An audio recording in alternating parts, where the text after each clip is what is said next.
So everyone's been talking about AMD's artificial intelligence business and the growth and the potential in that category. But what was less reported on in the company's latest earnings results was its other segments. And while the other segments, two of its four other segments, were disappointing over the last, I want to say, 4 to 6 quarters, maybe even a little longer than that, maybe 4 to 8 quarters. The recent developments there were positive, and management is more optimistic going forward. So I wanted to elaborate on those segments because that's what's been holding AMD stock back. That's the primary reason why AMD hasn't grown and AMD's stock price hasn't performed anywhere near its rivals in the AI category, including NVIDIA.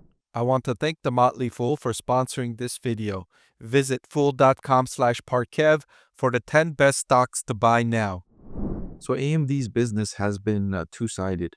The AI segment for data center has been growing quickly. So has the client segment, which continued to perform well. Client revenue grew 68% year over year, marking the fifth consecutive quarter of revenue share gains.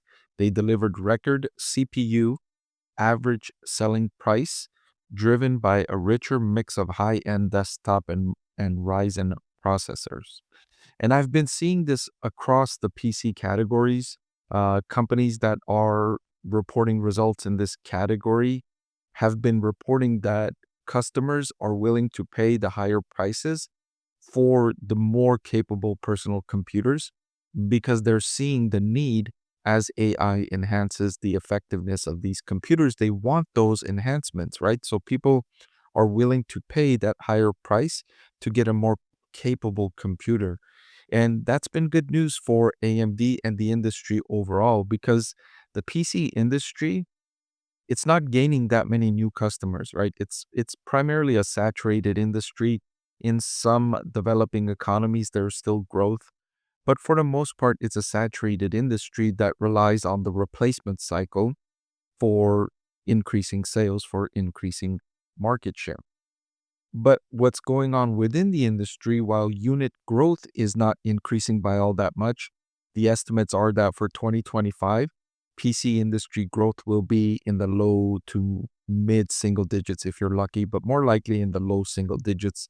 So, like a 2% growth in the PC unit sales for 2025. But within the industry, what's happening is consumers are trading up for higher average selling price computers or higher quality or more capable computers. And that's good news for all participants. Well, I shouldn't say all, but that's good news for many participants, including AMD, because they benefit from a higher average selling price. And so the company is saying that they benefited from that already in the most recent quarter.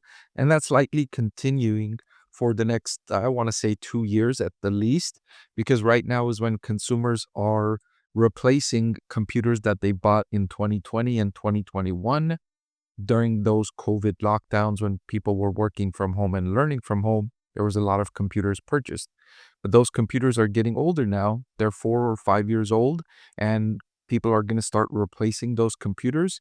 And when they go to replace, they're going to replace them with higher quality computers or more capable computers.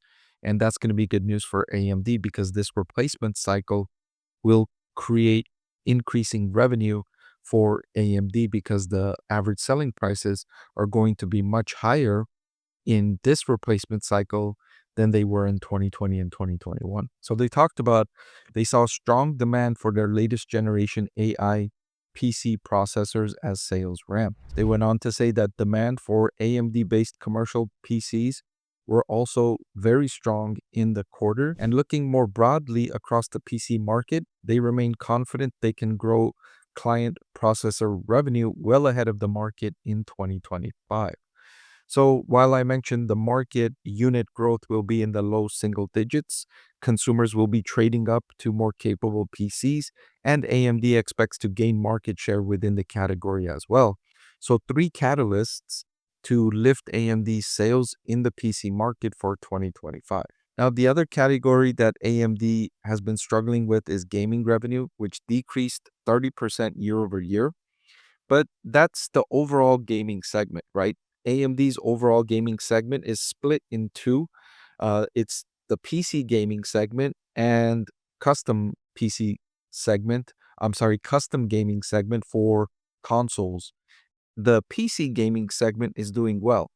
They created a new product. Their Radeon graphics sales were more than offset by lower semi-custom sales, and their semi-custom SoC sales declined year over year.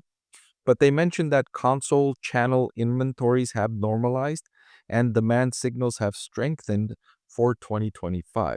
So what this means is that uh, companies like Sony for the PlayStation 5 and other console sellers that have AMD's chips embedded in the consoles, they had a lot of inventory. So they weren't ordering more from AMD. They told AMD, we want to wait until we sell a lot of our products in our channels, like the products in Walmart and Target and Costco and Best Buy, etc. We want those to sell through before we order more and before we produce more. And what AMD is saying here is that those inventories have normalized now. They're not bloated. And so demand signals have strengthened for 2025. Now, this isn't a resounding bullish statement, right? This isn't saying that demand is going nuts or demand is accelerating or anything like that.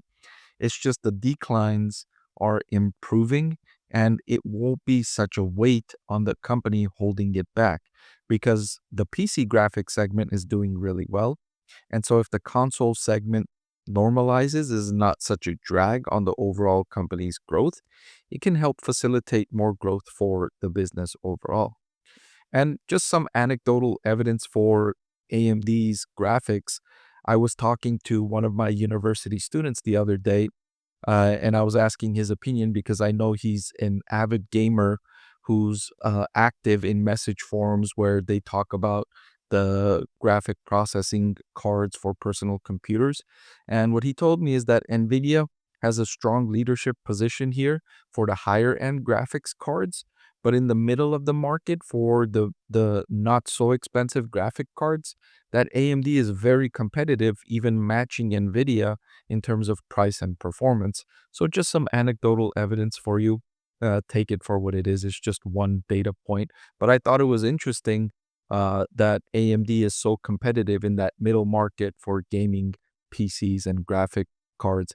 I'd be interested to hear from you all, those of you that are in the gaming space, if you agree with that sentiment that AMD's competitiveness in that category is, on par with NVIDIA. Hey everyone, I'm excited to announce that my book is finally available for sale. I've been working on it for more than a year now, so I'm really excited to finally share this with you now. It goes through my framework for evaluating stocks. Some of you often ask why I like this stock or why I like the other stock, and this framework provides you the things that I look at when I'm evaluating stocks. I've added the link in the description below.